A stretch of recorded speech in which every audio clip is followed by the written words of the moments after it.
having so much freedom can be a blessing or a curse, as we know. I mean, as creatives, I think we're all creatives, so we kind of know that a little bit about that. Are you talking about Kojima there? Or? No. That's what I want. More walking, that's Stranding. That's that for creativity. Exactly. We need next generation.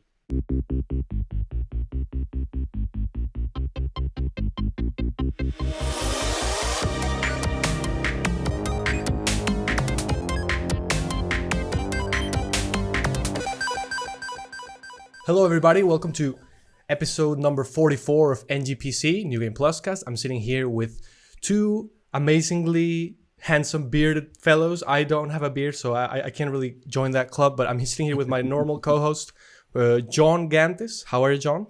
All good. Everything's perfect. Having as usual, rain on the Netherlands. So, yeah, you get used to it. But everything's fine. Can't complain. Yeah, it's not warm, so that's a plus for me. Absolutely. And sitting here for the first time, Cristian Caroli. Welcome, my friend, to the podcast. Thank you. Glad to be here. Well, guys, before we begin, we have some topics that I wanted to discuss because, of course, the video game industry is always moving, always giving us things to talk about.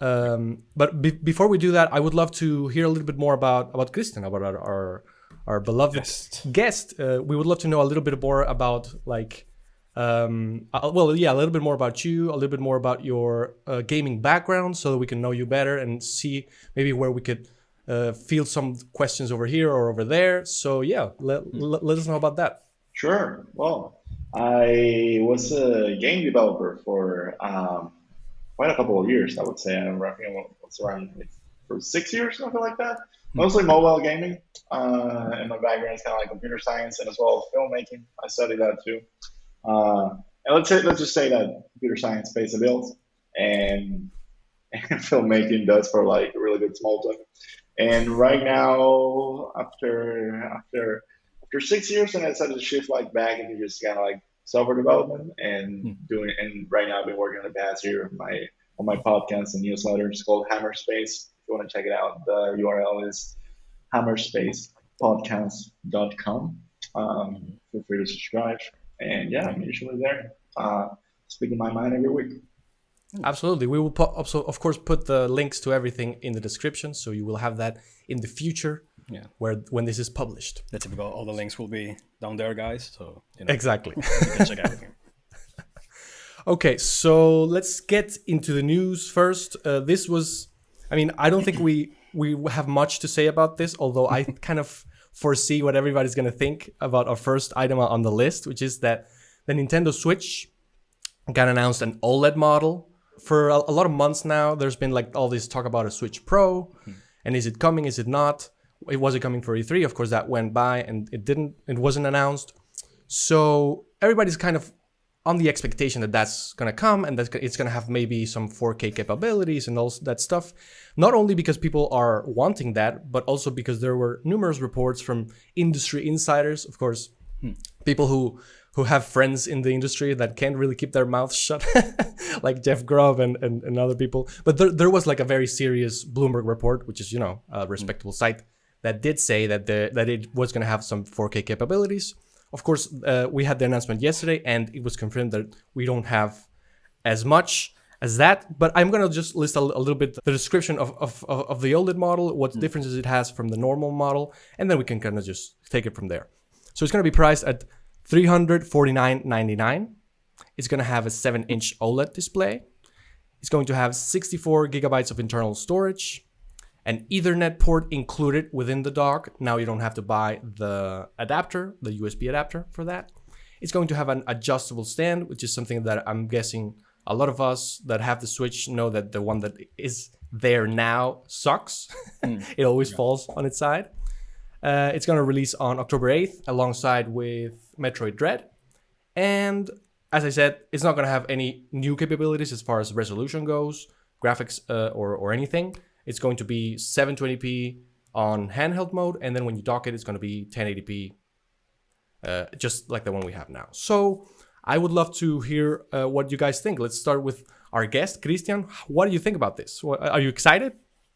I'm not. I don't think anyone can be genuinely excited about this thing. It's like, okay, and like I find it funny. Like everyone's like, oh, like there's gonna be a 4K Nintendo Switch. It's like it had eventually there has to be 4K Nintendo stuff because like pretty much like all TVs are 4K already. So it's like I understand that they told developers that they should also start working like on 4K, like adapting their games to 4K, where that means like exporting proper resolutions for their textures and like overall performance. But at the same time, it's like it's not that hard to like make that like if you're building games exclusively for the Switch, probably you're concerned. But if not, it's like yeah, we're our pipelines are totally ready for this. But I think like device wise, no one on the right like it's not an economical decision to switch from one to the other. Like it's just the screen already is pretty bad, so it should be an improvement. But other than that, I don't think that it's something that's going to be worth $360 out of your pocket. Hmm. Absolutely. What do you think, John? Well, as somebody who owns two Switches, the light and the normal one, because Animal Crossing. Uh, uh, yeah, I mean, I'm not surprised. I feel that Nintendo it's known to play with people's expectations, but I will maintain my same position that for the people who are fans, like die-hard fans of Nintendo, this is probably going to be a welcome news. They will enjoy it, they will love it, they will buy it. That's where Nintendo make more of this, their money comes from the hard die-hard fans. So yeah, I mean, for somebody who don't have a Switch, maybe it's a good alternative over the.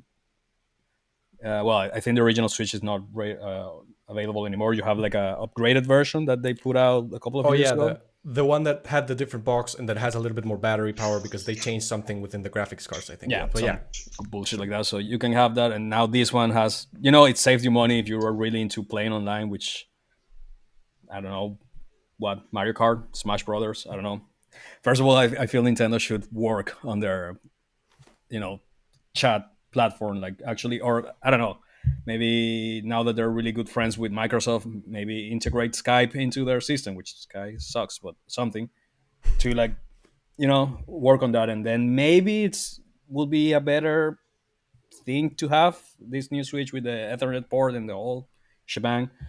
But It yeah, is insane that they have never integrated that social experience that you can get by playing Nintendo games in the same room with people like online. Like yeah, it is notorious how they have kind of like relegated the potential for games like Smash Bros or yeah, Mario Kart. Like if you actually want to play online, first the experience is pretty shitty.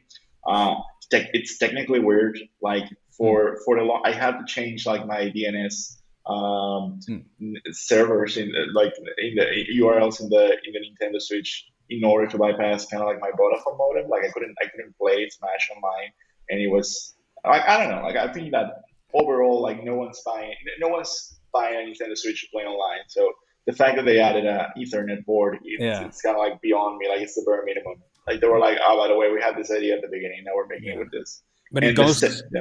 yeah, it goes against. I feel like against about their I don't know their statement of being like the console for the family. Even like all the commercials. I don't know if you have those there in Spain, but I have a bunch of Nintendo commercials here in the Netherlands for some weird reason. I don't know why. Their main focus on those commercials is play with your family, play this, play from one room to the other room, and everybody with your Nintendo Switch Lite and everything. Which I find it really weird. Of course, they always have like the phone on the side with a terrible app and the whole thing.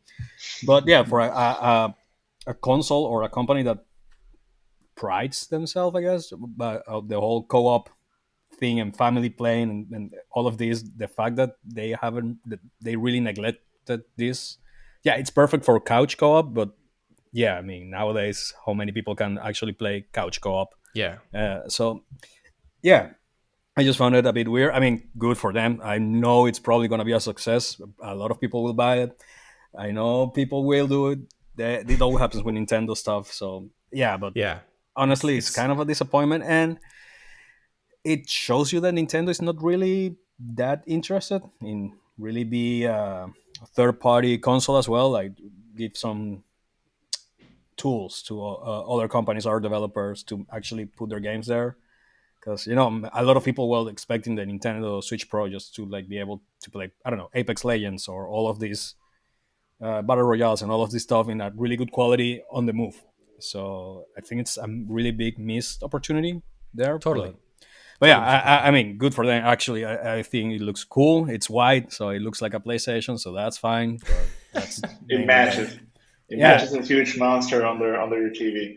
So That yeah, is that's totally the true. only good thing that I could think. And I don't know about OLED screens. Yeah, maybe it looks nice. Yeah, But no, I mean the OLED screen is something that's really.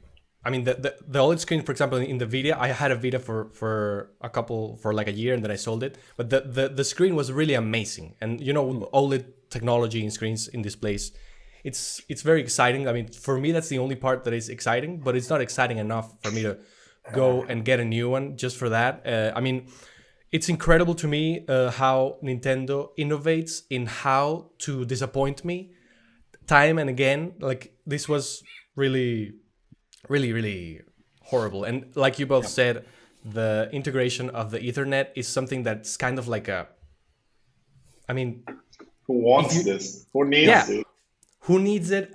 Why? I mean, your infrastructure, your whole network infrastructure is so bad that who's even going to benefit from this? I mean, because for example, I have the adapter because I couldn't really stand the Smash lag when I was playing it online, and it does get a lot better, but I mean, still it's horrible. I mean, you can't talk with your friends. You have to go and get the Discord app, and then have two headphones at the same time. So I mean, yeah, I don't really want to harp on this too much because I think we all agree this is very disappointing.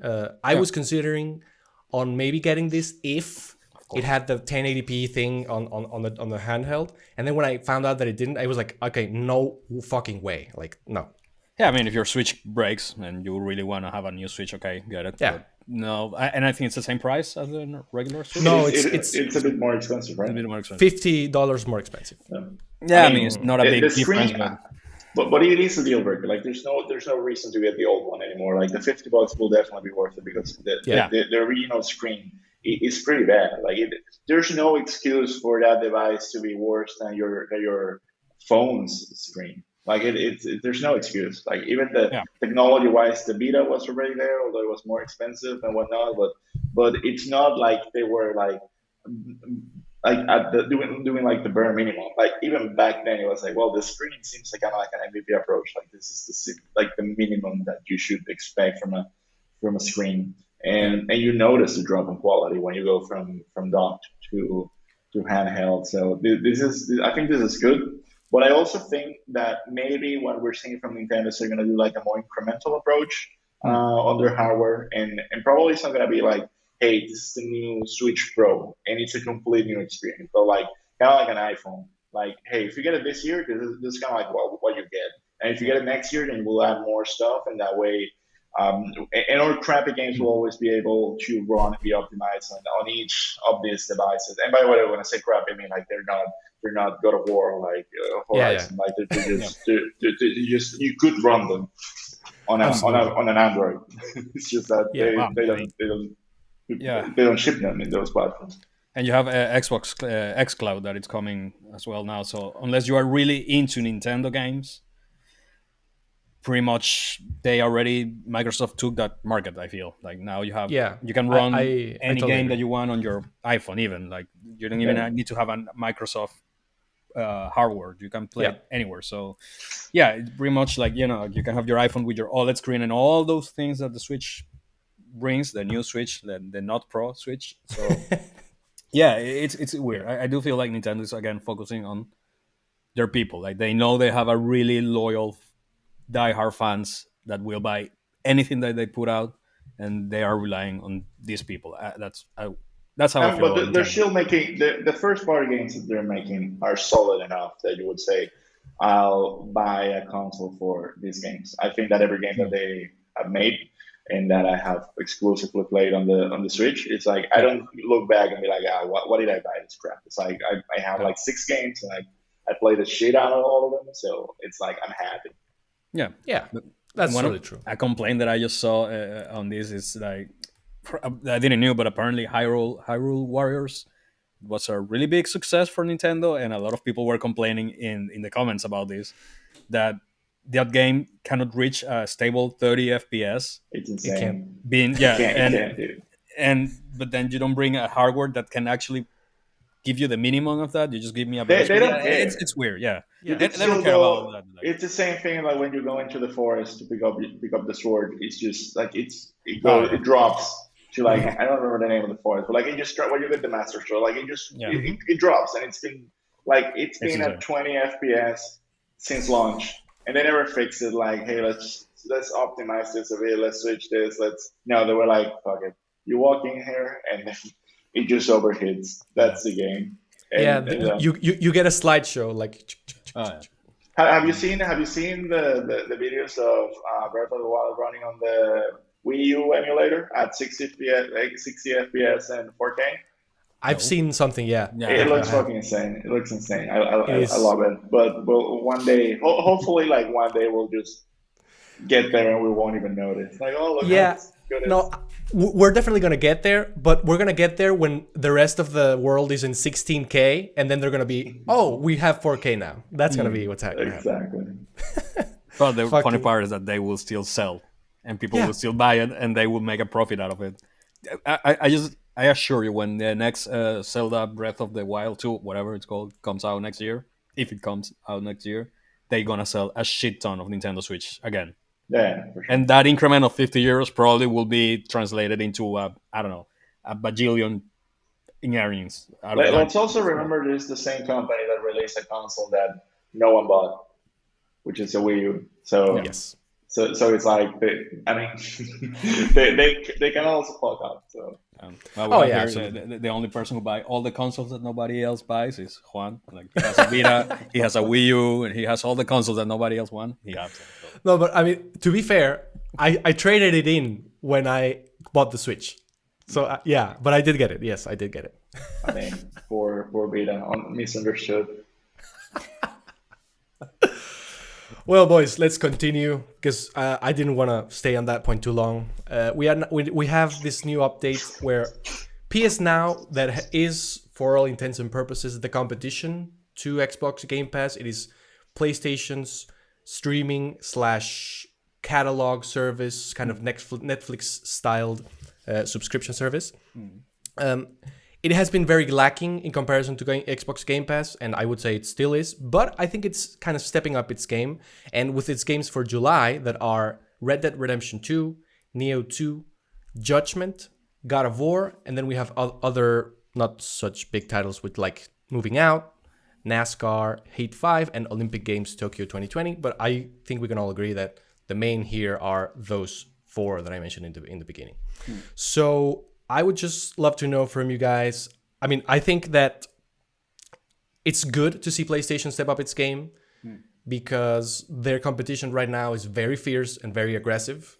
And if they stay like they've always done, like in the previous generation, because they had no competition, they didn't really had to try that hard. Yeah. And even though they didn't have to try that hard, we still got some amazing games. So I'm not going to criticize them there. But on this one, if they stay stagnant, I think that they will fail eventually. So I think this is very good. I would love to hear what you guys think. Cristian, what do you think? Sorry, but this is the reason then that's why we got these games for the PlayStation Plus for this month. Like, we got Black Ops 4 and yeah, exactly. Because they put all the money to bring all these games. Exactly. Perhaps. Okay, perhaps. Makes sense. But you still with PlayStation Now, you're still streaming these games, right? You don't have them installed in your machine, and it's not like they're giving you the games. No, but I believe that PS4 titles you can install. You have to stream PS3 games. I think that's how it goes. That, like, the newer games you can download and have in your I house. didn't know that. I honestly thought that's how neglected I have been for that's how much I've neglected that product that I was like I got the trial, I streamed like 2 games, and then it was like meh. Like, I don't know. Obviously, like, I'm a terrible example of a consumer because like if I want a game, then I just go and buy it and then I play the shit out of it until like I don't want to see it ever again in my life. But I think that they like, I don't think they need to compete in the same offer that Xbox is doing. I think that Xbox has a lot of potential with the business model in the sense that, yes, if they give away stuff for free, you're gonna get consumers. But that's not a business model. That's ridiculous. Like I think on the contrary, something that PlayStation can still do, and I don't think that Xbox can, is that they can launch a game, and you buy it on day one, and you're happy. And then you finish it on the first week, and then you're like, hey, everyone should play this game because it's an emotional, learning experience, and it looks great, and blah blah blah. And then they can relaunch it again a year later, charge you 30 euros, and you're like, you know what? I'm gonna play this again because it was there's no single Xbox game that does that. Every like during the E3 or like or even like for the past year, they're like, oh, we have Perfect Dark coming. It's like, excuse me, like who wanted this? And and I think that yes, they like the games you mentioned, like they're amazing. Like if someone hasn't played, that's the other question. Like who hasn't played Red Dead Redemption 2 that wants to play it again now. It's not like a deal breaker. They're good games. I think that Nioh 2 is an amazing game. I played the first one, loved it. Haven't played the second one, but I'm sure like it's just as good or even better. And I feel like it's something like a subscription based model. It's okay. Like it's also like these are not new games.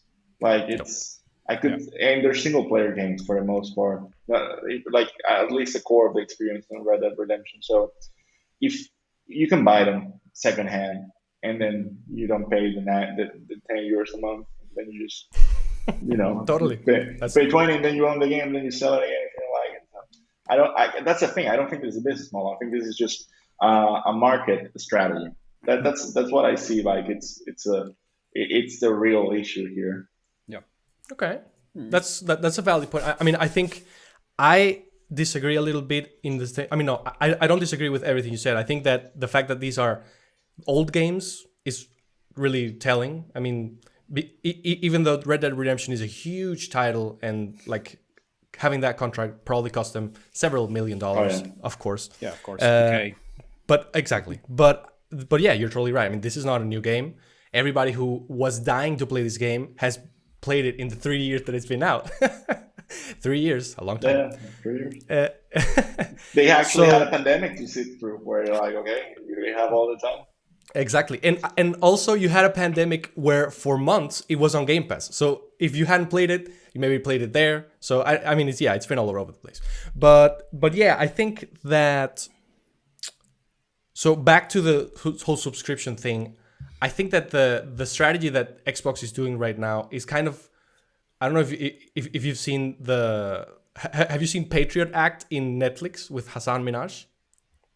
Not really, but sounds like pretty specific reference. Well, yeah, it's a pretty specific reference, but I mean, they were explaining how because they have so much money, Amazon's strategy sometimes is to kind of buy all the competition and lose money until the other competition dies, and then there's no more competition. Yeah, pretty much So, what Epic Games is doing, right? Like, yeah, they are just putting all the money out there, and they put prices so low that nobody can really compete against them, and that's like the extremely ultra aggressive mode not marketing, but like to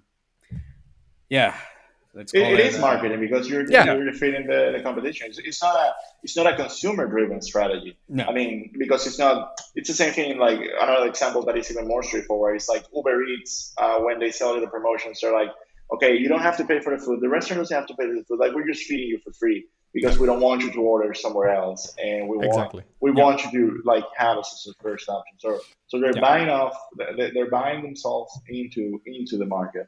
mm, And the funny thing with Xbox is like they're doing it with third party games, and now they're going into like kind of like in the second half of the game where they're like, you know what, we're gonna make all the Bethesda games exclusives for PC and Xbox, and if they pull that off, I think that would be a good strategy. And in general, is what they should be doing, but at the same time I don't know. Like I'm not that excited for those titles as well, and it's gonna mm, take a long time before we're there. yeah, Oh yeah, absolutely. I mean, I think that we're starting to see because Xbox has been investing in buying studios and acquiring studios for like 4 years now. I mean, Bethesda was the biggest one because it's got like a whole set of of studios, but they've bought like what's the name, Obsidian, who are amazing, Double Fine and yeah, exactly, Rare. Double Fine. So exactly. So I think that we're now beginning to see the fruits of all those those investments that they made, because games take a long time to make, unfortunately. And I think that this is going to be a very interesting generation, because I think the competition is ramping up. Yeah. I mean, it's ramping up because of sheer money in some ways, with the whole marketing with the Game Pass, as you said, and buying and acquiring studios. But I mean, that's what they're doing. And I think that every day it's like last generation. I don't know about you, but I'm guessing you'll agree. There was no reason to get an Xbox. Like, there was maybe one game that you got interested in, or a couple. Now it's like, okay, I mean, Bethesda titles are exclusive. Things are coming to Game Pass things are coming to Game Pass day one, like all exclusives and some third-party things. Backwards compatibility as well. Exactly, backwards compatibility. Because one thing that you said that I thought that was really funny but totally true is Sony's strategy of re-releasing games with a director's cut, like for example with Ghost of Tsushima, which we will get into soon. With Game Pass, with Xbox, that doesn't really work, because all games no one played them. That's true. But but let's say Ghost of Tsushima was an Xbox title, you would just put it into the Series X and it would already take advantage of all the new things. Like you don't need the pay to access the new hardware capabilities things. Yeah. So that's one strategy where Xbox looks good, like, to the consumers. And yeah, I mean, I think that's part of the strategy. They're trying to seem like the good guy, which we already know it's a company that wants our money. I mean, let's not kid ourselves. Yeah. But that's the game they're playing, I think, right now. And they have a chance. I say they have a fighting chance if they actually release some cool games. But it's like, where are the games? Like, we've seen the trailers. We know that you're buying IPs that no one cares about.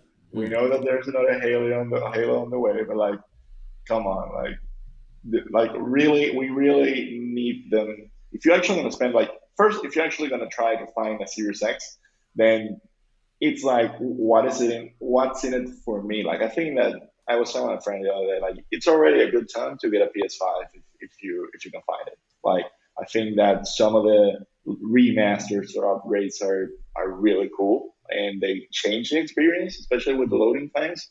This has happened to me with Control, and I think it's going to happen again with Ghost of Tsushima. And I think that it's like, you could already say, let's go get a PS5. And we're talking about like a big price tag, that if it takes them 2 more years to get to a level where you're like, I might want an Xbox, then they're probably going to be in trouble, because people are already going to have a PS5. And again, that's the vendor locking that really creates the whole console war. If you want to play Xbox games, get an Xbox. Like, there's no need to only have one, other than saving money. Yeah, absolutely. And yeah, I mean, in this podcast, we're always saying, like, I mean, for example, last episode, John was kind of mad at the PlayStation 5, and he was like, there's no reason to get it and all that. And I understand where he's coming from. And I kind of agree, because if I had to choose, like, if I was a new gamer and I had to choose between one of those, I think I would go with the Series X because of Game Pass, because I think it has more bang for your buck at the moment. I mean, it's technically a little bit superior hardware-wise, but not really in a substantial way. So let's just forget about that. Yeah. But yeah, like, if you want to play a lot of games and you don't really care about exclusives and all that, I would say Xbox. If you are somebody who's like, I want to play Last of Us or whatever, I mean, there's no other way to point them. That's a big if. That's a big if. That is true. A huge if, yeah. Yeah, that is true. Like, do you want to play the last 3 games of the year? Like, no, okay, then you can get an Xbox.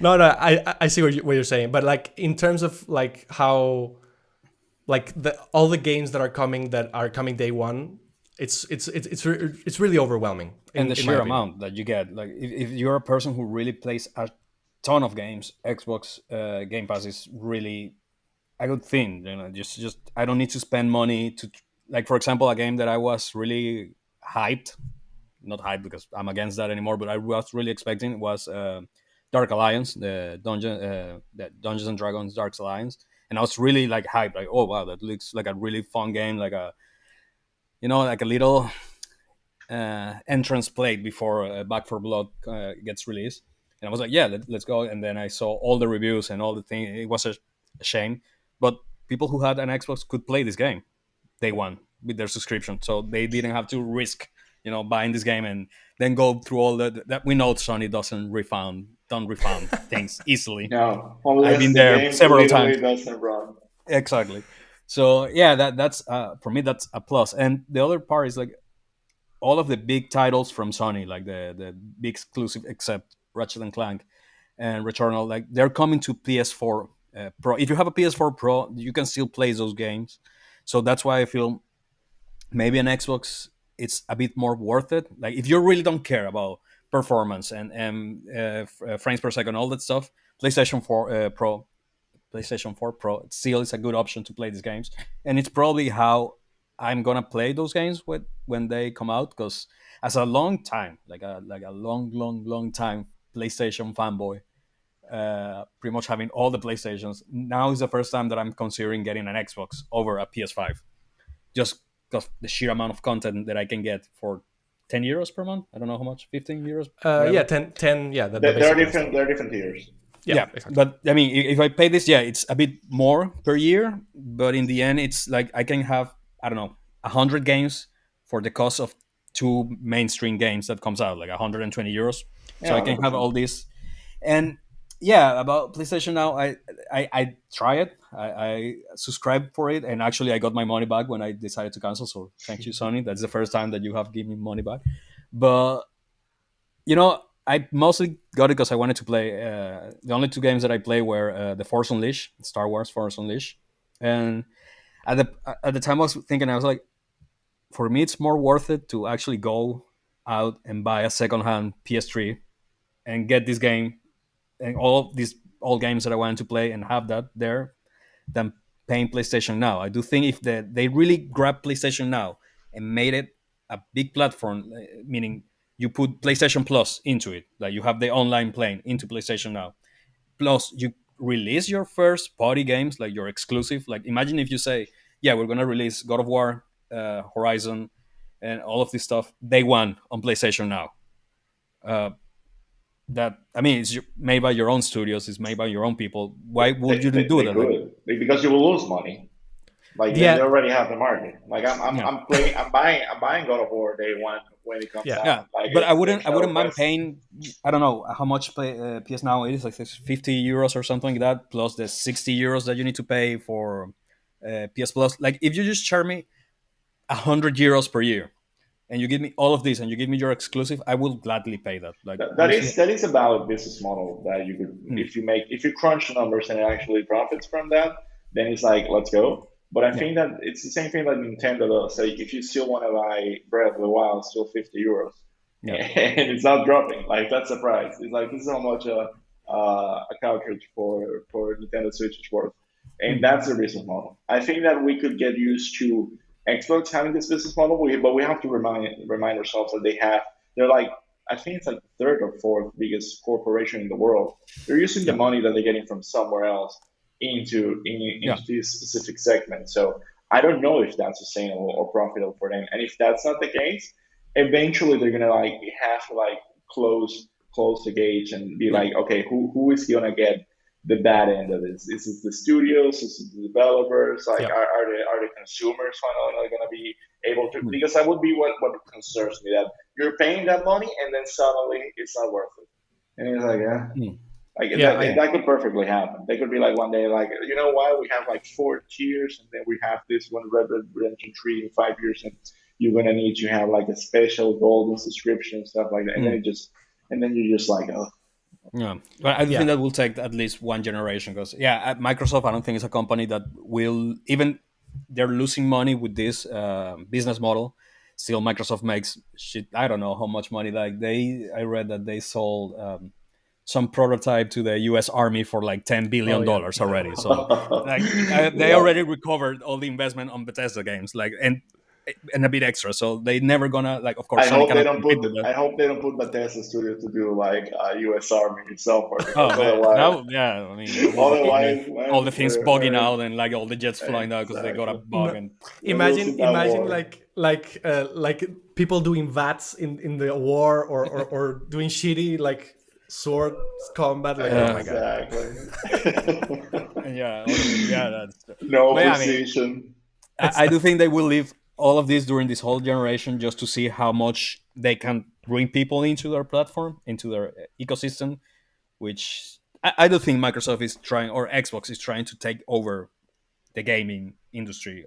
They're trying to be like the Google, of games. I, So I'm a bit concerned regarding like the studios they have bought. I think they have bought like good studios, but mm, also not like absolute banger of studios. Like mm, they make good games, yeah, but it's not like it's not like I am 100% into whatever no, Double Fine is making. It's like if they No, make a yeah. cool game, I'll play them. They have made really good games, crazy games, and that's fun. but you But have on the like, other hand. Sorry mhm. to interrupt. Yeah, sorry, No, sorry. no, go for it because that's the idea. Like it's like some studios I'd be like, yeah, I need to know what they're working on, and I'm buying it. Yeah, but I think Microsoft is taking another approach in this. Like they're giving more freedom to their studios to create new IPs and pretty much do whatever they want. So we can get better games. Maybe they don't exist right now, and you're not that interested because you don't know what they're working on. Nobody knows. So maybe they will be able to create some new IPs or new things that are really amazing that can define the industry for the upcoming years. When we know Sony is a bit more restrictive, Yeah. well, sometimes on the things that they allow to put out. I mean, the whole thing with Sony Ben and Days Gone and all of that stuff. They're a bit more controlling on their studios on what they want, and Yeah, I so mean that's a tough one because like that studio did spend like 5 years making a game that didn't have that wasn't a hit. I mean, I love that game. I think it's like the definite zombie game, but it didn't perform well at the beginning, and then we have like like the whole journalist game development industry behind it being like, yeah, this game is too dumb, Yeah. and then that kind of like ruined it. But like it has made a comeback. It's a shame that we're gonna get Days Gone too. Maybe we will. Like at this point, I don't know. Like the game holds Maybe up. maybe they'll do a whole release the Snyder cut thing where people are gonna Exactly. clamor for it. were you one of those guys that got angry because you didn't like the game, but then when IGN said that the game was bad, you got angry IGN, and then you said, "No, that game is amazing. Fuck you." Man, I actually bought that game day one, and it was almost Oh. unplayable. And I Hmm. had a PS4, the Slim version. Man, Okay. my poor thing was just like, like turn Sure. me off, man. Stop Yeah, it. yeah, and it Just was not stop it. It optimized. Yeah. crashed on me. Like the hordes would make the frame drop. Like, and I was like, you know what? I'm not playing this. And I really like put it away until I got a PS5 and I Hmm. played it again. And I think that game, probably the developers didn't know, but it was a next generation game. It ran so well. The game just picks up momentum, and then it No. really benefits from the loading times, the textures. It's such a good game when you Yeah. actually get to play it, and it has a slow burn. Like the Yeah. first 10 hours, you're just like, what the Very hell is slow this burn. thing? Very, Very very slow. slow. And then eventually, just like you didn't even notice, and then it's a whole different game. And Hmm. it's like, Yeah. wow. And that's Yeah. cool. Yeah. Like that's independence for that studio. Like I don't think that that's something that they would have been able to do without Sony.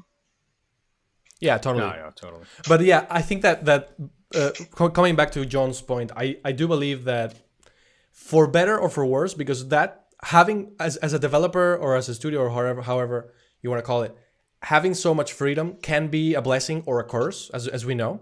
I mean, as creatives, I think we're all creatives, so we kind of know that a little bit about that. Are you talking about Kojima there? Or? No, That's what I want. no, More walking. That's trending. That's that more creativity. We need exactly. next generation. No, but what I mean is like when you have so much freedom, you can fall into holes that you dig yourself, right? Yeah. Like that can happen. When you are coming with a strict overlord, which in this case could be Sony, where no, we're not going to make a Days Gone 2 and you get back in your room or whatever. maybe, I mean, because I would have bought the Days Gone 2. You would have probably bought it too, Chris. I don't know if John would have bought it. But the general consensus around that game was that it wasn't successful, unfortunately. Even though it sold millions of copies. Which, it was not a flop. Like, yeah, exactly. Like financially, they actually profited from the game.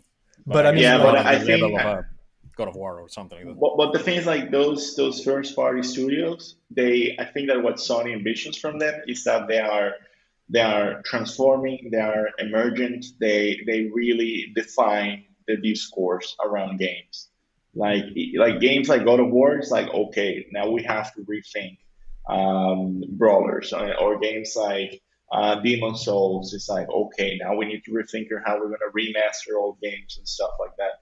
And games just like The Last of Us, it's like, okay, we need to make the best possible game that the technology and the money can buy, whether you like it or not. But in the end, like, that's the vision.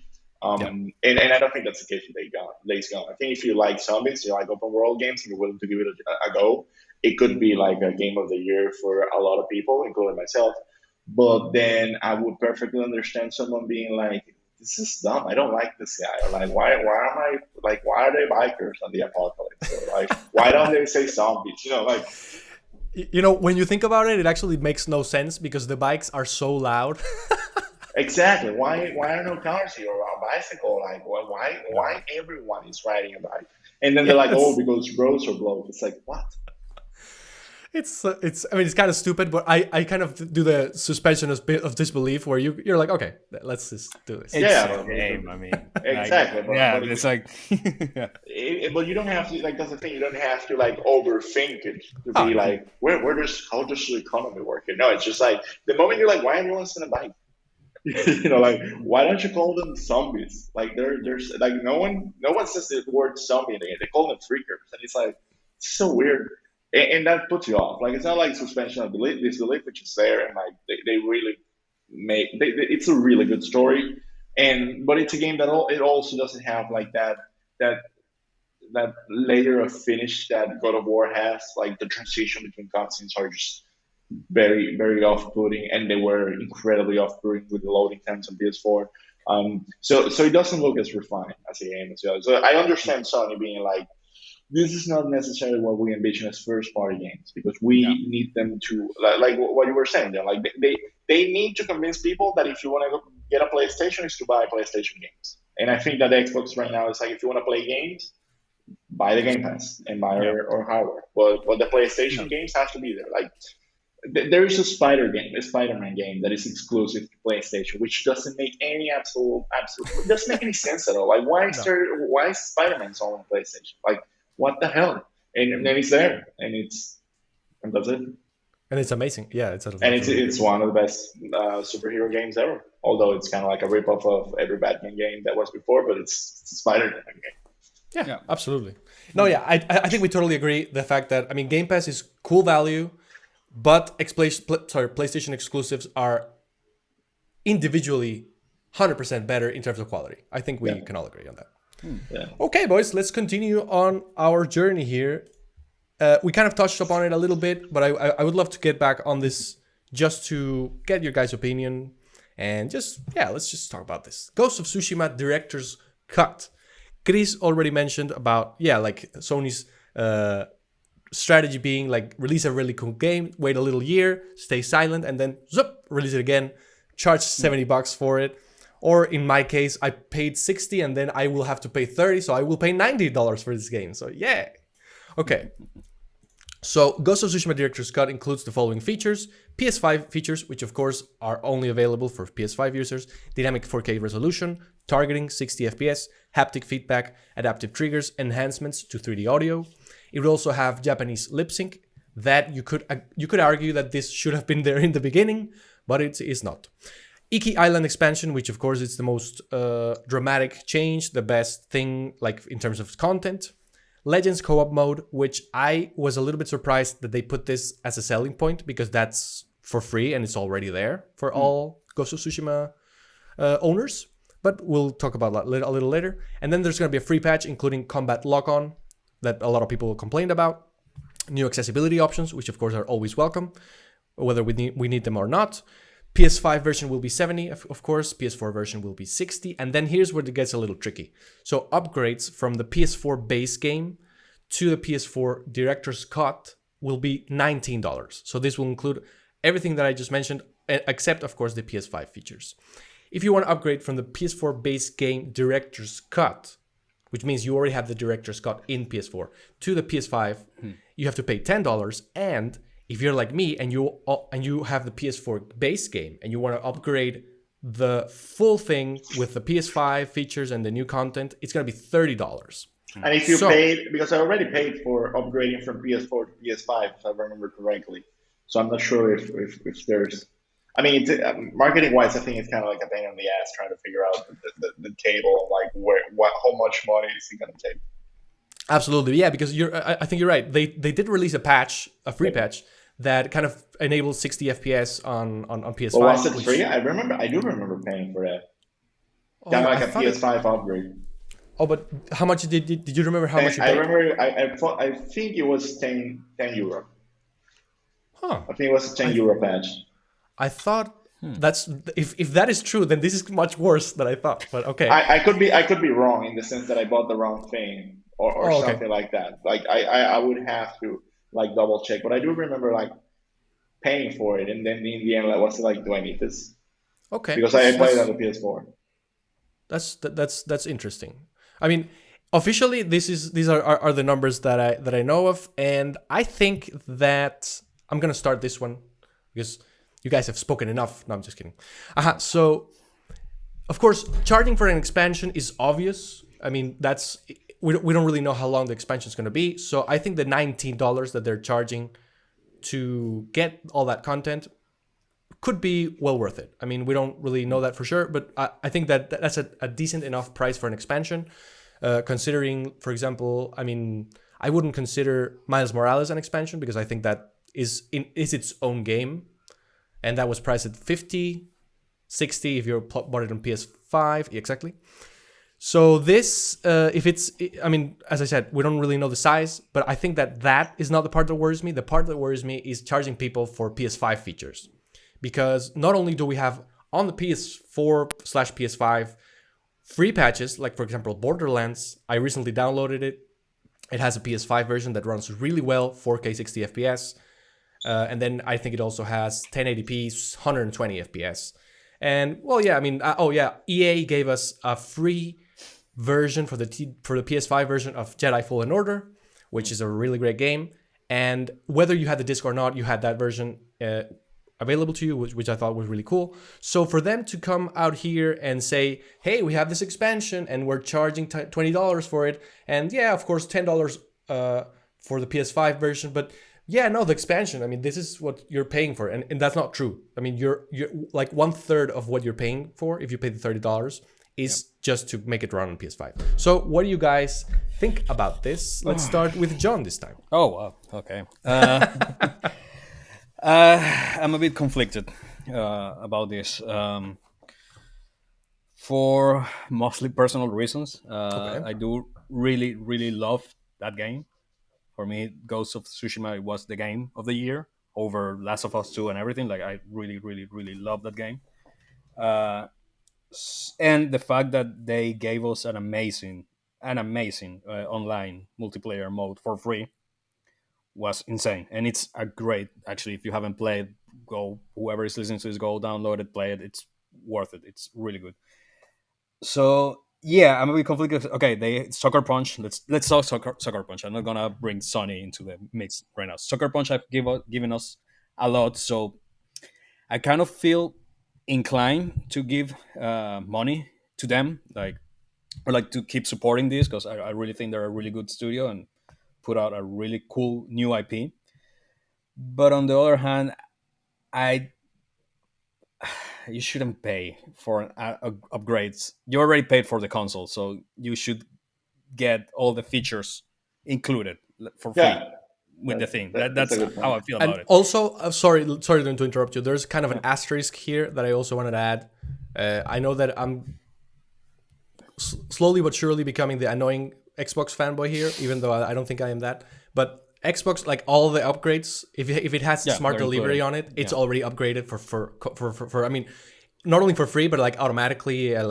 We don't really, you don't really have to worry about the saves, which is an issue in PS5 and slash PS4. So okay, continue. Yeah, so I mean that means that the technology exists, and Sony probably have the means, and Soccer Punch, they have the means to do this already for free. That they can put it out for all the consumers. So yeah, it's a harsh subject. Like I still feel like the DLC 19 euros, it's a bit steep. Personally, I do feel 20 euros for extension. Again, I love the game, and apparently it's gonna be a whole new island. So okay, maybe it's worth it if it's a whole new theme that you give me. If you give me at least, I don't know, 10 hours of gameplay in that DLC, okay, it's worth it. But if it's gonna be just some type of thing, 20 euros is a bit steep. I will put it around. I'm comfortable paying DLCs in the 15 euros type of range.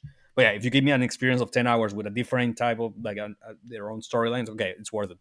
But yeah, I'm conflicted. Like I really wanted to support Soccer Punch. I really want to support this IP because I really love it, and they did an amazing job.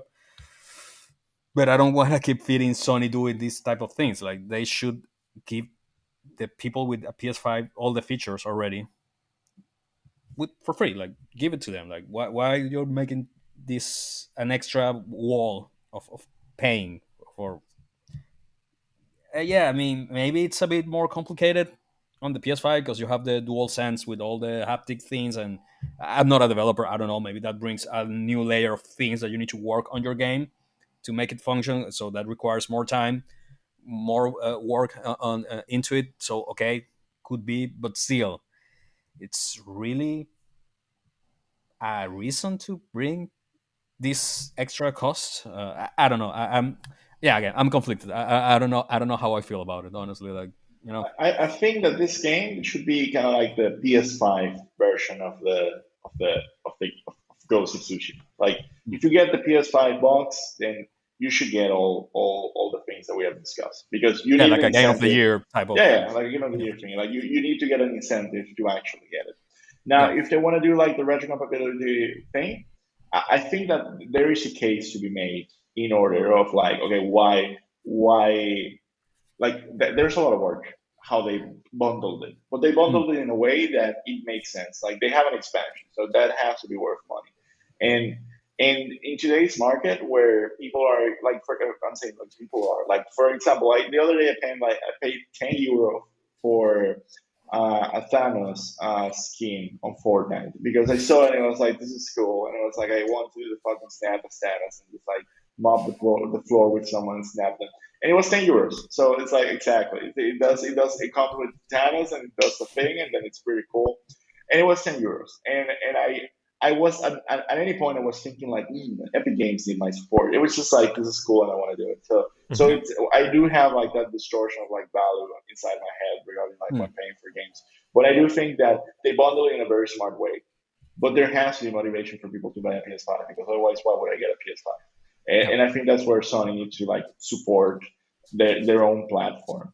I think that in this case, it could be like what we said, like kind of like a case for like a final, director's cut final thing. Mm. But this game is so good that I'm like willing to like give it like a free pass. Like Yeah. every time I recommend it to people, it's always the same experience. The game begins and they're like, oh, it's cool, like whatever. It's fun. It seems like a Far Cry with ninjas.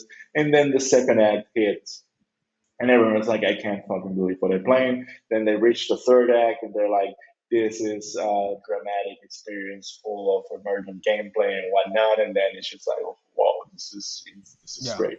And I agree with John. Like for me, it was if console wise, I think it was my game of the year, way beyond The Last of Us 2. I think that only Hades I enjoyed it more on the Oh Switch. yeah. Well. I Yeah, that's true. think that for me that was kind of like ultimately like my game of the year. But when it comes to like AAA gaming, Yeah. it was I without a agree. doubt just incredible. It was like it wasn't divisive at all. The discussion, like that, it was they're never manipulating you. It's just like a really good game, and the fact that you Yeah, it's can pay like a little bit an more old in it. school like type of thing. Like this is the game. This is what you get.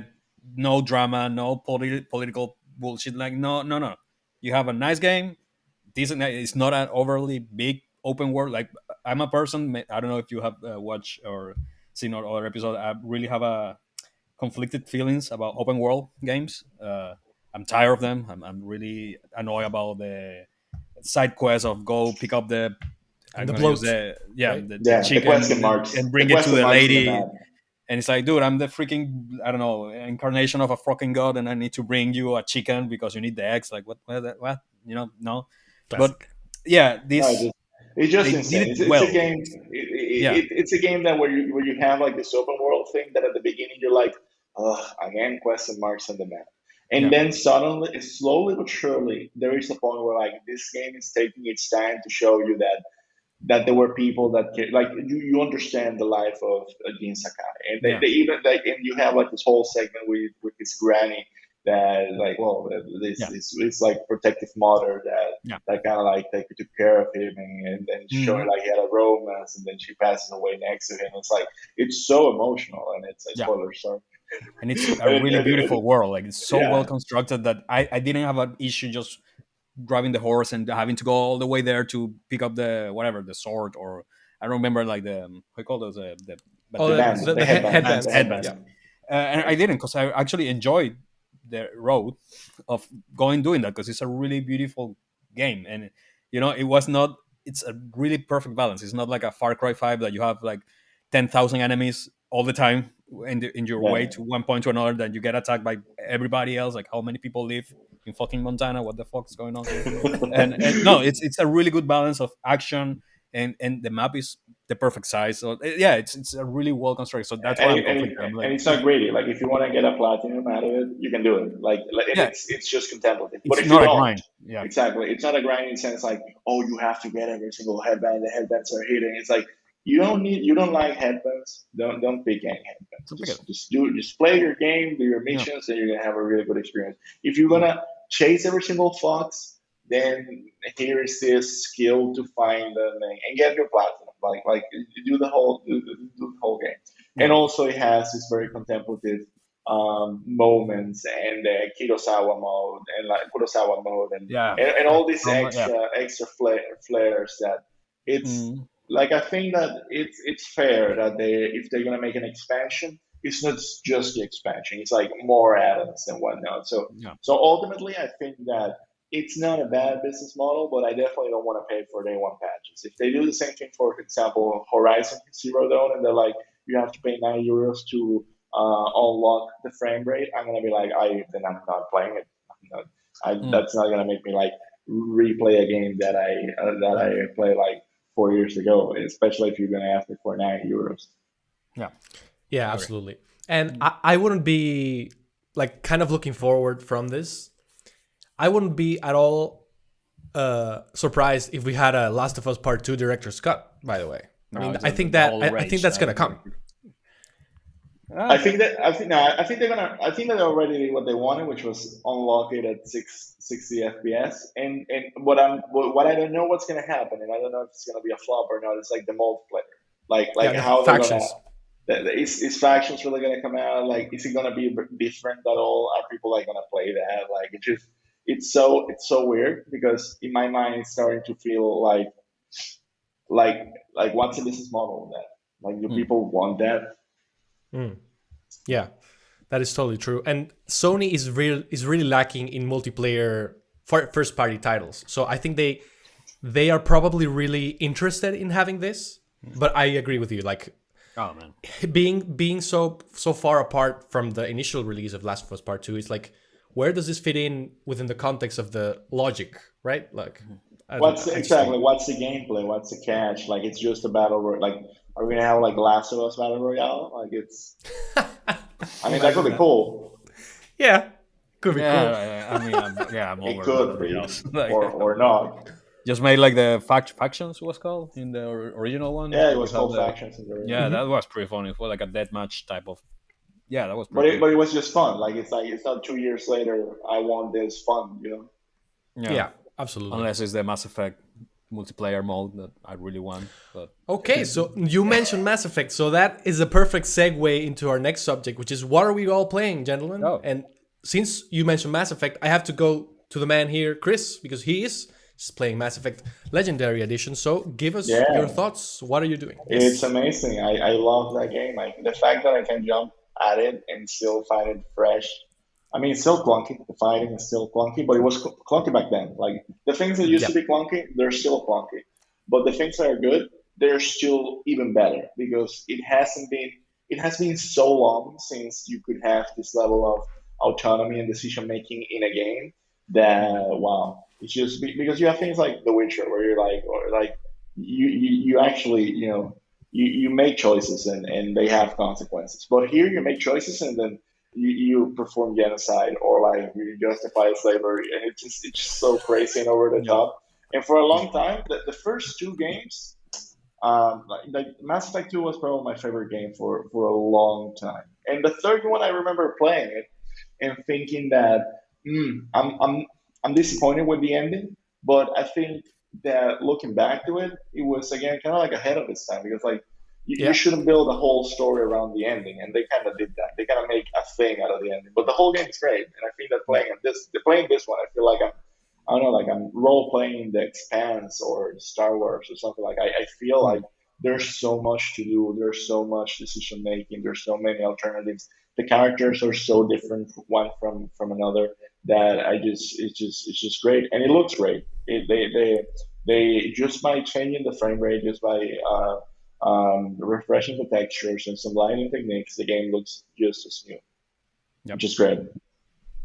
And right now, are you playing the second one, or are you hopping between all of them? No. I'm playing. My plan is to like a full run. I'm playing like the first one, and like I think like I'm halfway through or something. So and then I'll Mm. play the second one with the same character, and then the third one, and I'm trying to go as blind as possible. I don't remember most of the main decisions, but man, every time you go somewhere, it's just like if it's been so long that it feels kind of like a new game. So yeah, it's great. So I really recommend it. If people Yeah. haven't played Mass Effect, like BioWare nowadays is a shitty studio because they haven't made a good game in decades, but they were the best of the best when it comes to building RPGs. Yeah. This is so insane, and the fact that it was a new IP, like these aliens didn't exist before they wrote this game. So Mm. it's just insane. It's just I love it. Yeah, Can't it's totally recommend it enough. crazy. I'm really looking forward to playing that whenever I can because I think I'm the same as you. I played it once back in the day in Xbox 360 days. I loved it, but I haven't touched it since, and I think that it's going to be a whole new experience because I'm not going to remember every decision. Yeah. And I did want to ask everybody here. So you mentioned, Chris, you are a Mass Effect 2 guy. Like, is that your Yeah, favorite one? yeah, Okay. I would say it's my favorite one. I'm also a Mass Effect 2 guy. How about you, John? Are you a Mass Effect 1 or a Mass Effect 2 guy? I do feel Mass Effect 1 is underrated. Okay. I love Mass Effect 1. I know it's the clunkiest and all the new So fun. things they said that, yeah, it's terrible, but it's amazing. All the new features they say they would put like your, how you call The it, your Mako. squad will be more Oh, reactive and more intelligent than others. Dumb as usual, like they there you suck, go. but they're amazing still. Like I love them. But yeah, I will say story wise, Mass Effect 2 is my favorite. Gameplay wise, Mass Effect 3, it's Yeah, yeah, which of course makes sense. It's the most Yeah. recent one. But yeah, Mass Effect 2, I think it's the best one just because it's the biggest one. I feel maybe not on length, but like on lore and yeah. all the Yeah. work building The that's going breath on. is huge. Yeah, and Yeah, also and yeah, the like this the whole build up to the suicide mission at the end is just so epic. And I remember like doing all the side quests with the mm, with your companions, finding all these characters so interesting, like the what's the name of is Rex the one that's in the first one? Yeah, yeah. Rex. Uh-huh. Right. Rex is the one, and then Grunt is the one in the second one, correct? Mhm. Yeah, Like Yep. those two characters are some of my favorite, and of course Garus. I mean, who can forget Garus? Yeah. But Yep. No, honestly, I envy you both. Well, now Christian, because you actually play and you still have an XR, but yeah, I will love to have that freshness of not remembering the game. But Mass Effect is a trilogy that I replay pretty much yearly back in the day, so I know it from top to bottom. I know everything. So it was hard to me, for me, sorry, to see with new eyes, but I do really enjoy playing through them. I actually finished them in like a week. because yeah, like I didn't feel the necessity to do everything again because I know it, so I just wanted to play and be again with this. It sounds so weird, but re-encounter myself with these characters and like yeah, that's my main thing. But yeah, I mean, it's honestly for me, It, it's a game for of me, the year. Yeah, so far yeah, I don't definitely, have a problem. It's definitely. game of the year. That's I don't care. I don't care. It Maybe they it's will so release it. much content. It's so much content. It's like Yeah, 180 hours of really, it's really good content. It just yeah, never and stops. what you said, like from a AAA game, I think this is one of the more serious ones, even though it's aliens and whatever. But it in the decision making, like the you can do really shitty things and you can do really good things, and that's a thing that's something that nowadays is missing on a lot of RPGs. I feel Yeah, like I mean, like one of the best RPGs is I think it's Divinity Original Sin, that you can actually be a freaking terrorist, terrible person.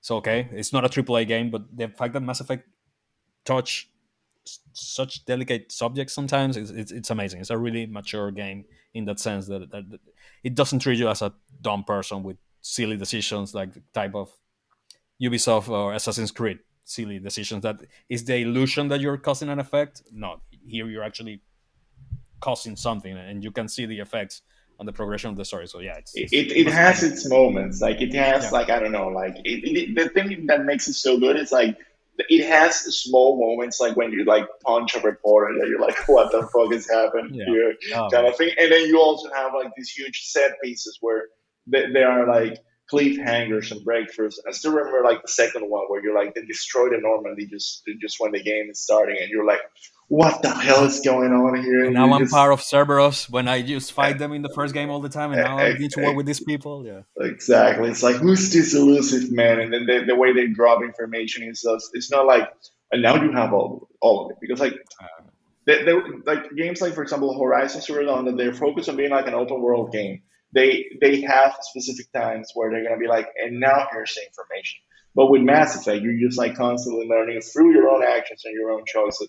Okay, yeah, this is how the story is built. This is who I am as a legend in Mass Effect, and like I can't even go and sponsor a gun shop to get a discount. And it's like it has that at the same time that it has, you choosing whether to destroy a race and commit genocide or actually save an entire planet, and like the economy of leadership. It's just so good.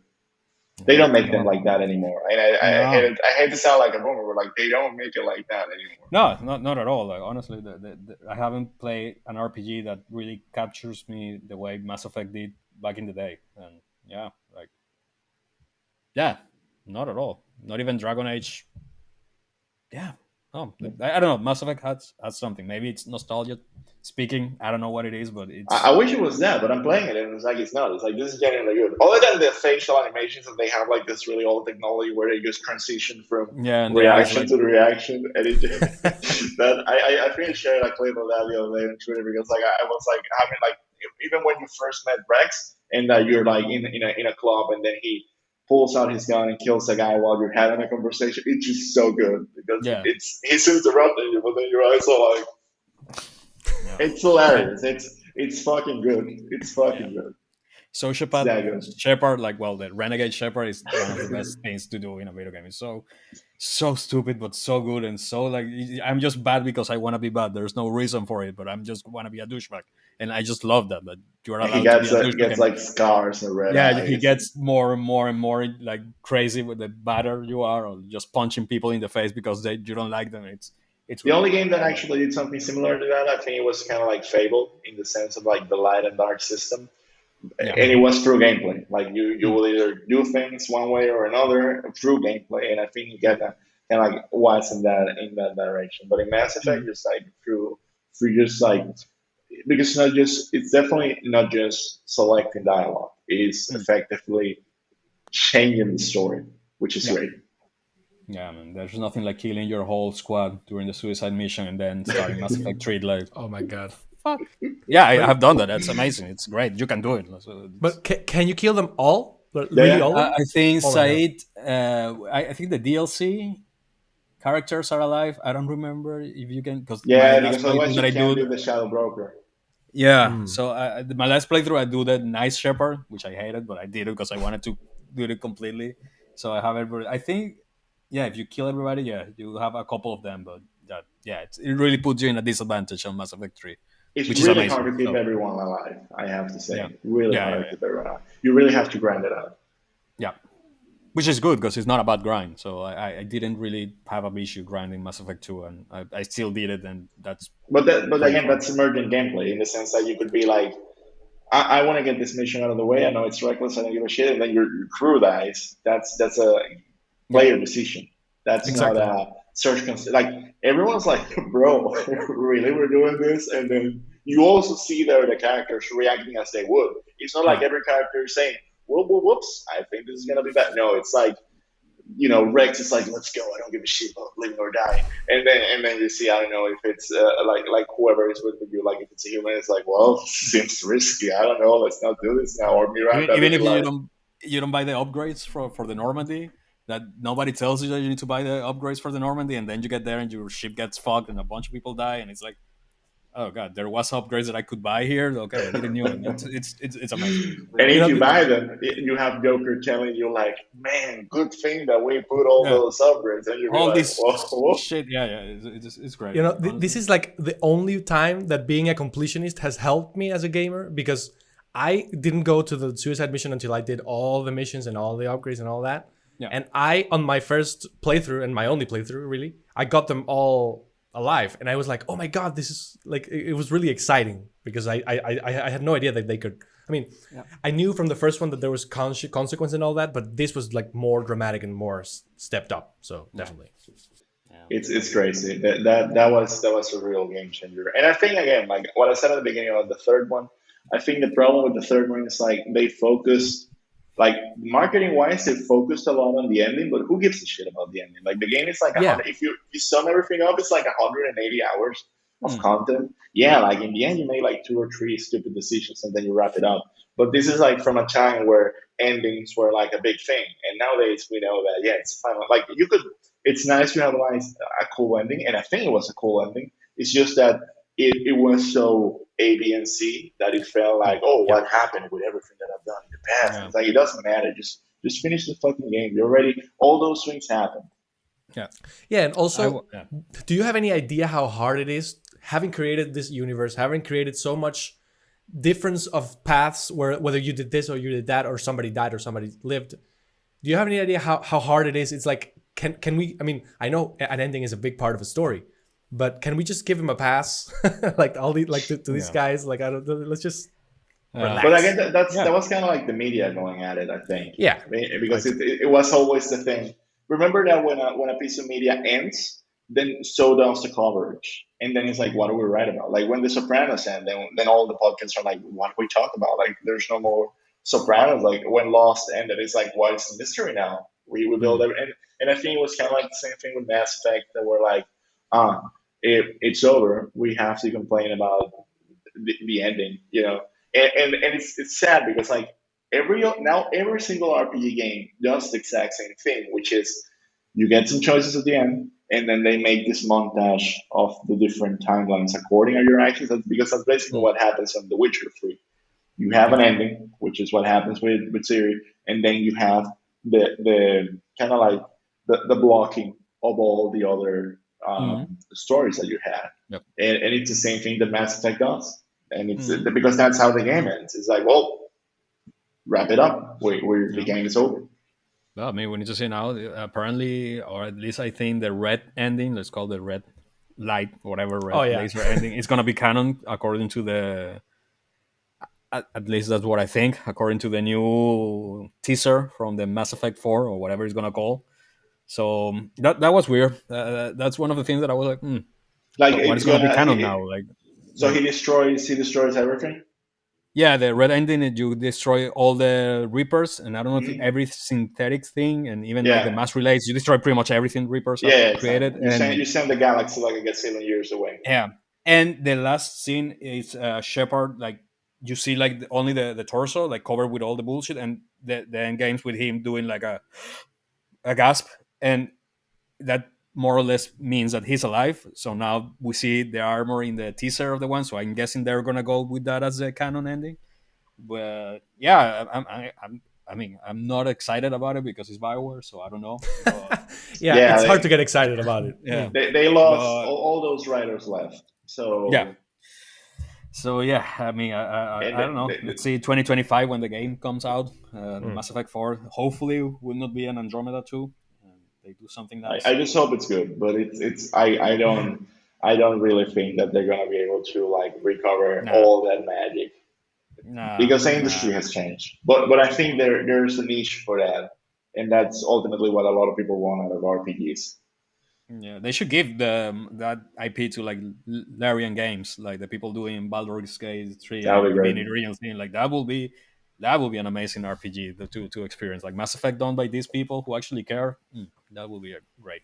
That would be really amazing. I'm still really happy that they gave us the opportunity to experience it one more time. Yeah, So and I we'll hope they actually put the play. multiplayer. I'm really, really like. I even signed the petition. I really want that multiplayer because it's amazing. So hopefully now there's the EA whatever it's called in a couple of days, I think. So or it's already past the EA Oh no, it's on July 22nd. July The 22nd. EA Play or whatever it's gonna be I'm called. hoping like I don't care about anything else. I just hope like in the end they say, oh yeah, Mass Effect the multiplayer is Oh coming. well, bad news for you because I mean, I'm sorry to say, but they already said that BioWare is not gonna be on there. Yeah, well, that's fine. I'm so Yeah. sorry. But they They're can gonna say, make hey another guys, looter. oh, No, They turned the RPG. It's insane how EA does things. They yeah. turned an amazing RPG studio into the looter company. and not even a good looter company because I don't even know if they're a You kill company, Mass a game Effect for company anymore. Anthem. That's something yeah. that I will never Exactly, the Anthem get game. over. Well, John, now it's your turn. Let's hear a little bit about what you're playing. What have you been experiencing interactively lately? Well, I have some extra time now, so I decided like I didn't want to get into a really complicated thing. So I just wanted talking about looters.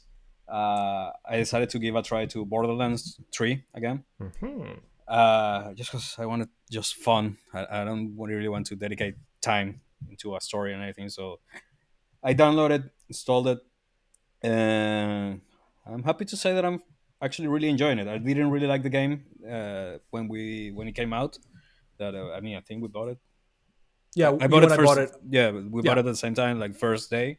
Even Hmm. like yeah, and we start playing, and I didn't finish the campaign. I really got annoyed about the story of the game. So that as well shows me that I cannot play a story-driven thing with other people. I really need to focus on what I'm doing, and then I can do everything co-op. I That's fine. agree. But the story, I Yeah. need to focus to actually enjoy what is going on. And yeah, the story's still shit. Like I really like compared to Yeah. Borderlands 2, it's pretty disappointing. I will think. Although I must say, there was a sale of the again the director's cut and the designer's cut because now everything is a director's cut. So I just got it, and that came with a couple of really nice things. You have some behind the scenes stuff like how they record the foley or the audio, some cutscenes that were removed or like pre-render cutscenes that you can see only the storyboard of what's going on. So it actually give a bit more context, which still I wonder why they remove really emotional and hard subjects out of the campaign, like the main story. I don't understand who made that decision. Like that person should be fired, Randy Pitchford. probably. So he should be fired, especially after Maybe his they were previous. saving it for the movie that's coming out with Oh, Kevin Hart maybe. next year. Yeah, maybe. I would Which like was to a still do it. mistake completely, because dude, that actually, like, if you remember this character Ava, the little kid Ava. that is Oh fucking yeah. annoying, the yeah, like the new siren, like the girl that is gonna be the new Oh, Lilith. the one that's like a millennial that's kind Yeah, of that really is. Oh, I'm annoying. so Yeah. edgy. Okay. I'm so blah blah. Like the typical. Yeah, fuck her. Like, if you remember Maya, which was a playable character in Borderlands 2, she Hmm. gets killed, and this girl is like her protege, let's say, from Yeah. her. So yeah, when she died in the middle game, I don't care. It's a spoiler. It's a 2019 game. Get over it. Like when she gets killed, this girl acts really stupid. She gets really annoying. Really, like, you haven't built that character really well. Like, it's been really annoying. Suddenly she turns and start saying a bunch of bullshit stuff.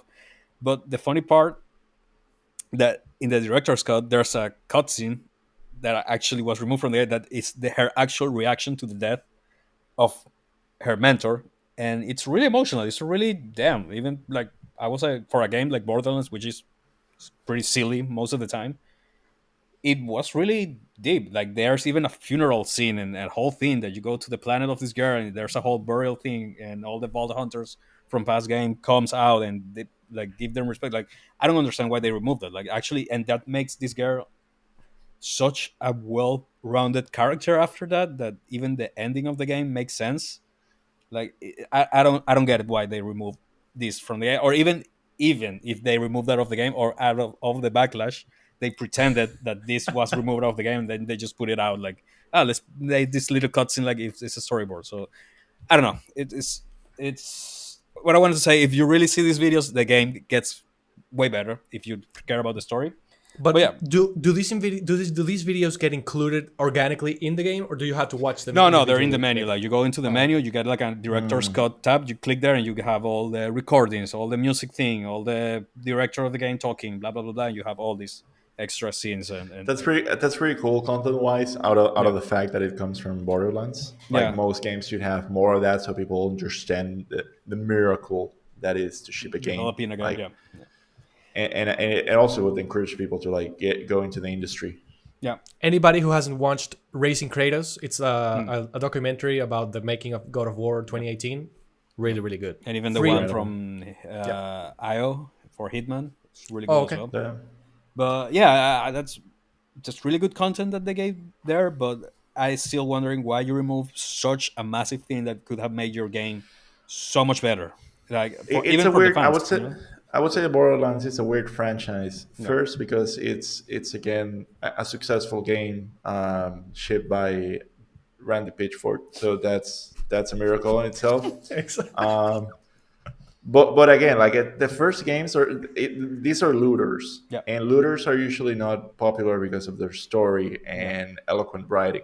So they had that going for us. It was kind of like a nice fusion. yeah, And I understand that if you have to go like one direction or the other, then you end up going for the looter direction because mm, that has kind of like a mass appeal. yeah, With the third one, like kind of flopped compared to the other ones. And yeah. I honestly I don't like saying this because like it's kind of toxic, but I think that as a franchise it's very overrated or like divisive. I don't know. Like people usually are Mm. like, oh, like the fact that they're making a movie out of it, it's like Yeah, that I I don't get really. it. I that don't get I it. don't agree. I do think, like, for example, Borderlands 2 have really good story. Like, they have a really good villain, which is Handsome Jack, which is Mhm. Yeah, pretty fun, pretty great build content there. And of course, they didn't manage that with the villains on Borderlands 3. We are like, I don't care about these two guys. Oh, it's like a The pair streamer of twins. kids, yeah, the Yeah. twin streamer kids. Like, I don't, yeah.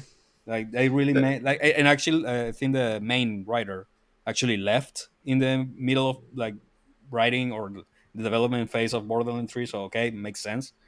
But yeah, I mean, it has, yeah, it's not like, oh man, it's not Mass Effect like lore wise, story wise, but they have really cool characters that, for example, I do enjoy a bit more, and it's gonna be a big thing, like Destiny, for example. Even though I'm a really big Destiny nerd, like lore nerd, like I still watch Destiny lore videos, and I have the books and I have the whole thing. I do think they have better characters, at least. Not better lore, that, but better characters. The characters are really fun and interesting, and really everybody has like a sociopathic, really weird personality in this game. So yeah, they could have made a really, because the main complaint I feel about Borderlands 3 was actually this character, this Ava girl, and how annoying she was, and how the story didn't respect the characters from Borderlands 2. Which, let's be honest, people who are really into Borderlands, they have like thousands of hours put into that game. So the fact that you kill a character that is so big and don't give them the respect they deserve, I can understand it bothers some people. They just kill a character and put some whatever. So I don't it's know. it's it's it's like subversion for the sake of subversion. Like, No, hey, we're telling you explicitly that what we did before wasn't that important, so yeah, now this is important. yeah, So I usually say that that's poor writing. Yeah. Like I rarely see examples where that actually works Hmm. unless you have failed in the past. Hmm. Like I feel like Thor Ragnarok in the Marvel universe kind of did that. Like the other two Thor movies were pretty bad, Hmm. and they were like, you know what, we're just gonna do Yeah. something completely different with this character. We're gonna turn him into kind of like a comic relief, and then Yeah. shift the whole thing. But if you're just killing off characters because you want to create content or you want to create tension, then people are going to have an issue with that. Yeah. And it happens constantly. It happened with The Walking Dead. It happened with Two and a Half Men. I mean, it happens all over the industry, Yeah. all over the entertainment industry. But when it happens with gaming, it hurts more Yeah. because it's like you were really invested. Yeah. It's like, because when it's a TV show, it's like I'm not even paying for this. Like I just watch something else. But when it's Yeah. a game, it's like I waited 3 years for this, Yeah. and now you're telling me that everything that I played before is shit, Yeah. and now we'll never get the opportunity to play with this character. Like this character doesn't matter anymore. And I understand kind of like the frustration. I don't share it, and I don't think that I usually go away. It's like, oh my god, I'm not playing this game because they kill a character. But sometimes it's like really bad writing, and like Yeah. it doesn't really hold the whole When it doesn't thing. make sense is the main thing, that you just like put something out, someone out, and you're like, but why? That's what bothers me. Like, when it doesn't make sense, why do it in the first place? Like, come on, at least invest a bit of time in trying to make engaging, or like explain why this person had to die, and why died in the conditions, or like leave the game, whatever, in the conditions they did. Like, put a bit of effort, like, I'm You know putting. what? Yeah. I think.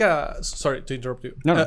I think a good example for this, which is the total opposite of what we were describing here in Borderlands, is God of War 2018, because that one, to me, one of the things that was so masterful for me in that game was that the main criticism of the God of War franchise, 1, 2, 3, Ascension, whatever you want to say, is that Kratos was a really immature, only like very one-note character, which is true. I totally agree with that, even though at the time I kind of liked it because I was a teenager.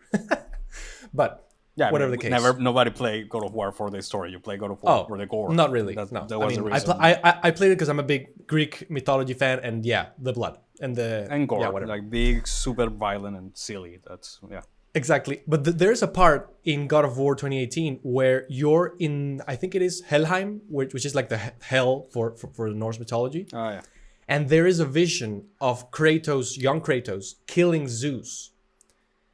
And like, if Kratos in the first 3 games hadn't been a bad character, that moment in this new game wouldn't have been as emotionally impactful. Because the same way that maybe the creators of God of War, let's say Cory Barlog or any, like Sony Santa Monica, the way I'm not saying they're ashamed of what they did in the past because it was a pretty successful game, but they grabbed that criticism that character had and infuse it into the old Kratos, the new Kratos, the older Kratos. Yeah. And now he doesn't want Atreus to see that because he's gonna then maybe be contaminated with that kind of behavior or something like that. I don't really have Don't play the old games. Exactly.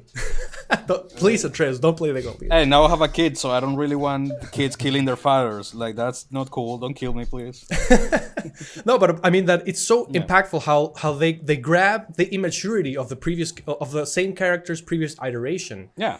And give us a very emotional and important part of the game, and it's kind of one of the main plot points at some point where he doesn't want him to find out that he's a god, because what's gonna come of that? Yeah. Look at what I did and all in the my terrible past. things that I did. I don't want my expose my child to this crap. So yeah, exactly. So I think that is like a good example of what we're talking about, where they kind of managed to, in my opinion, do it right. I don't know what you guys think. I agree. That's why, because God of War was not managed by Randy Pitchfork, so probably that's it. So okay, but that's a good. No, but I do agree. Like, honestly, one of the main things that I play video games is for the stories, and more than gameplay. Like, I'm happy. Like, I even play shitty games. I don't care if it's the story is good. I'm fine. Like, for me, the main thing out of graphics, performance, box. So like, if the story is engaging, it's well written, that I'm fine with it. Like, that's it. That's gonna make a good game for me. So yeah, I do think that in the end, it's what I feel will uh, the word's not justify, but make video games into the, like, video games are trying to come to terms, like, to be equal to movies and like a whole art form type of thing. So I think the writing is the main thing that they need to focus, like really good character development and writing, so it can be considered like a more serious type of media. So it's like, calling like the eight art, whatever it's called, like it's the theater, movies, blah blah blah, In this case, it would be like the ninth or maybe the 10th. whatever. I don't know how I'm not many sure. there are right now, but yeah, I do feel Yeah. story is something key on video games, and yeah, especially because you're investing time, like 50 hours, 40 hours of your time. Like you go out of work 8 hours, and the little free time that you have, you invest into a thing, into a game. At least make it engaging, worth it. Like Absolutely. it's like, yeah, but Yeah, it has to be respectful of your time. yeah. Absolutely. I think that the point you're touching on is really interesting, more interesting than what I've played. That's why I'm kind of glossing over that, because it's like, okay, I come played on. Yakuza Like a Dragon and The Evil Within Part 2. I'm enjoying it. But this is far more interesting. So, yeah, I believe that in terms of what you said about like games looking up to film, I think that it's very interesting when you look at historically, when a new art form comes, it always goes through like an infancy stage, an adolescent They stage, always and look then down, like, oh, this is the new kid on the block. I don't. absolutely. Because, for example, we are right now, I think, with gaming in the adolescent sort of stage, I believe. I mean, it Young has adult, about... young adult. Exactly. But, for example, when you see at what film went through in the beginning of the 20th century, I believe. Yes, absolutely. End of the 19th, beginning of the 20th. I mean, like, films were like a carnival showing. It wasn't really respected as art. Yeah, you paid and you next to the bearded woman. Yeah, you go see this next to it. Yeah, it's a new. Oh, In the same way, when we were kids, like, games were like, oh yeah, like Pac-Man and Mario, like whatever. And like our parents totally dismiss games as, oh, that thing my kid does when he's not doing homework, right? stop playing Now- video games. Go watch TV. And I'm like, but it's the same thing. Exactly. So to see how the medium is growing is something that I mean, I love seeing it, because you kind of see how it kind of climbs up step after step, and all that is really good. But I also think that game has to have a little bit more self-esteem in some way, because of course you can look up to film, look up to literature, look up to everything. But in the end, I think that each one of those art forms has something unique that the other one doesn't have. Like, for example, a movie is really, really good in terms of audiovisual languages and telling things in a visual way. But if you're looking to go in depth with a story, it's probably not the best one, because you can go to a book, and that's where you can like really invest yourself and bathe yourself in that story or whatever. That's why it's so hard to make a film iteration of a book, right? Or one of the reasons. Well, unless you're Peter Jackson and you made Lord of the Rings, but yeah. Yeah, but then you make The Hobbit, so you kind of even it out. Yeah, but I do agree. Like video games, I feel it's the media or the art form that it's able to bring everything together, because you can make it as extensive lore wise as you want. You can write the characters however you want, and you have an extra factor that nothing else has, that is interactivity. Like you Exactly. are the one controlling.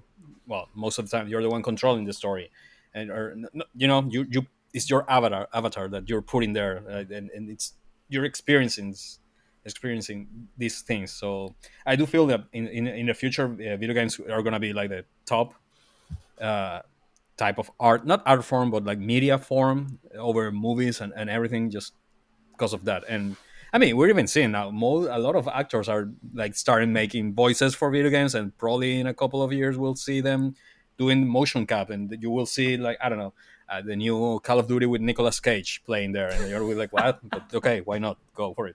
Cool. That you would, will that have, would like, be Well, so it funny. already happened.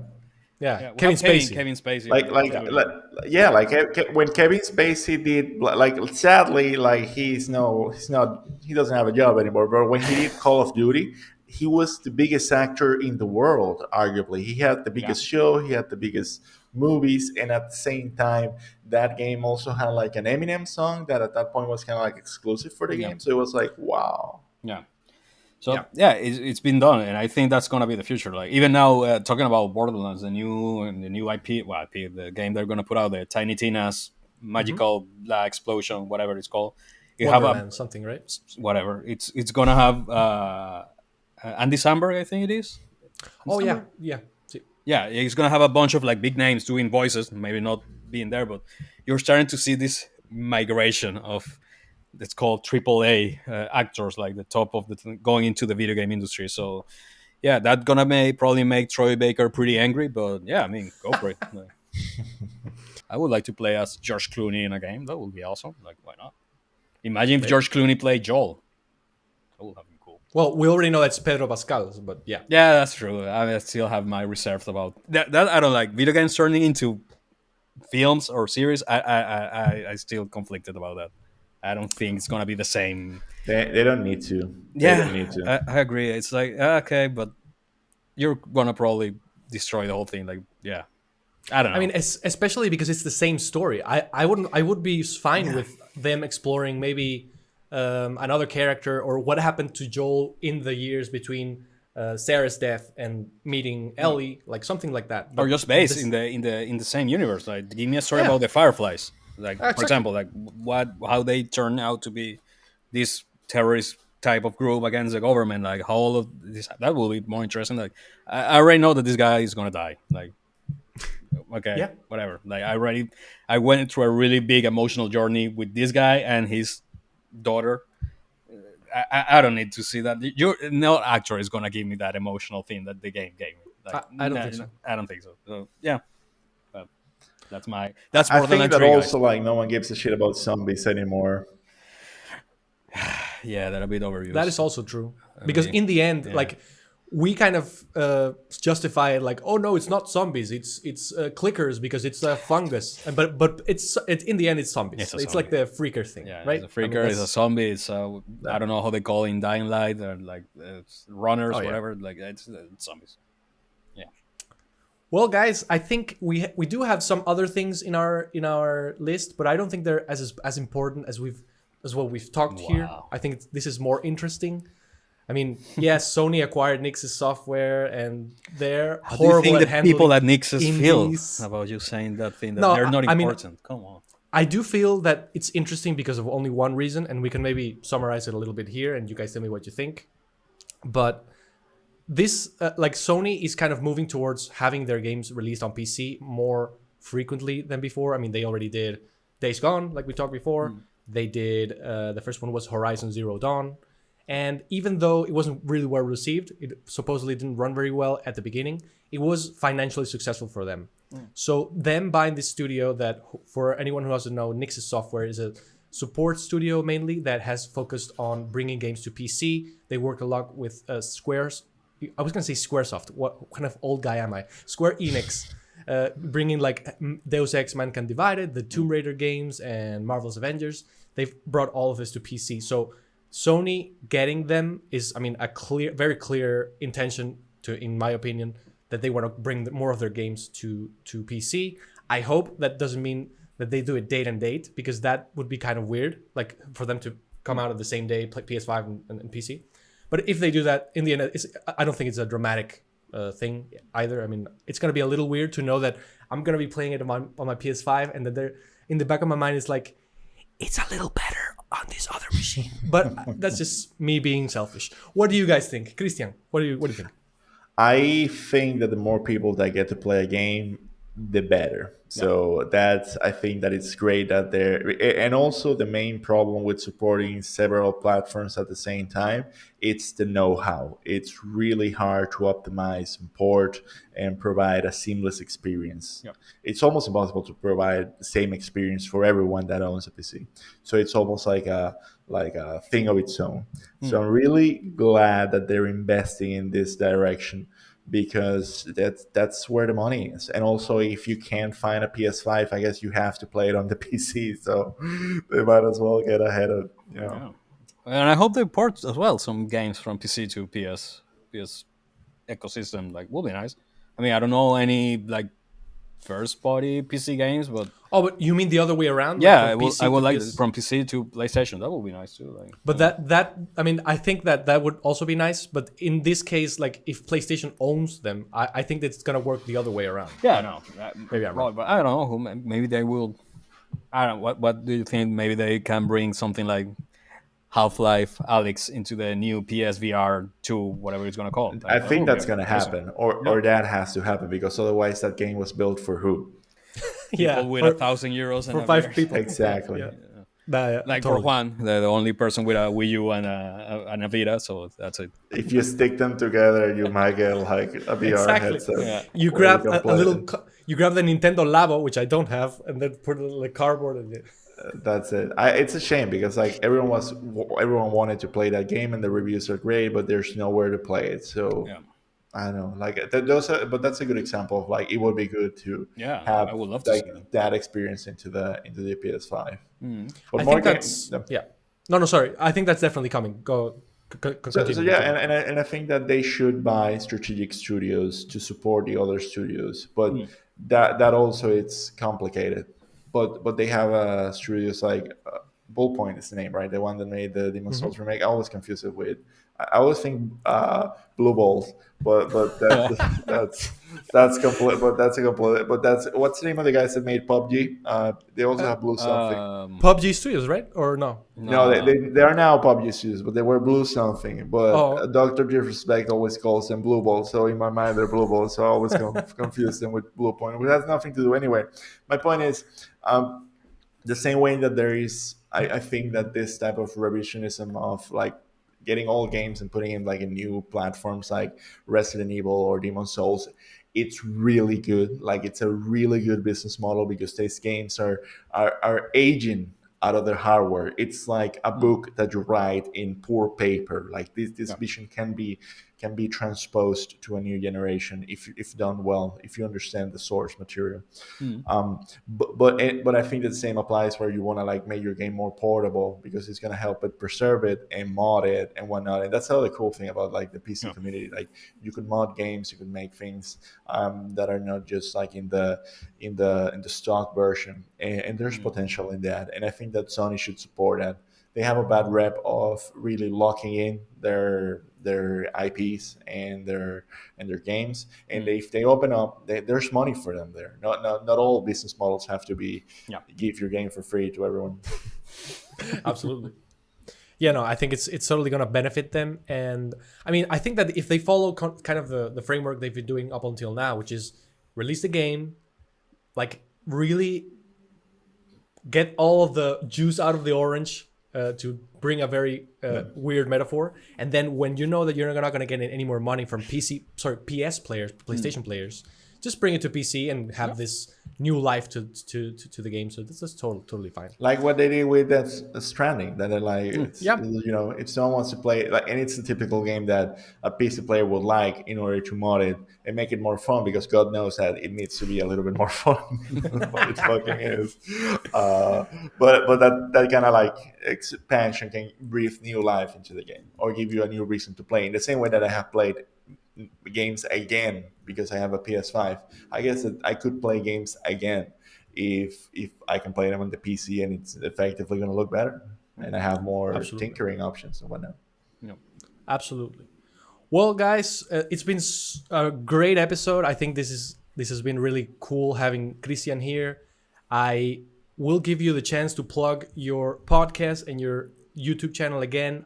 Sure. I mean, I was going to do it, but you're going to do it better than me. So let's just have you do it. Just go to hammerspacepodcast.com and then you'll find like all the newsletter editions and my link to my YouTube, and you can subscribe every Sunday at 6 p.m. European time. You can get a new copy of the newsletter. It's in Spanish though, but I mean, yeah, it is in Spanish, but you learn Spanish, man. It's a global world we're living in. Exactly. I mean, why not? Why not? But yeah, I mean, it's been great having you here, man. You're our first guest. I think I didn't mention that in the beginning. Yeah. oh my God, now I'm even more flattered. I would have used this energy before. Oh man. So yeah, perhaps we'll have you in the future. That is a possibility. Anytime. Yes, we would love I'm to. trapped in this room. Yeah, we all are trapped in Yeah, exactly. walls. I every time I bring somebody on the podcast, I go and I trap them. I jail them in their room. Exactly. Like So old boy plot. Like I'm trapped here for 15 years or 15 episodes. Whatever happens first. That's a great movie. Exactly. So if you like this podcast, please subscribe to it, like it, comment. We would love to hear what you are saying about this. If you want to join the conversation, do you agree with what has been said in this plethora of topics that we discussed? None of them that were on the list, but it's even better because this was even more interesting than what I had envisioned. It's a nice conversation. Yeah, absolutely. This is 100% better. This is more valuable, I think. So, Enriching.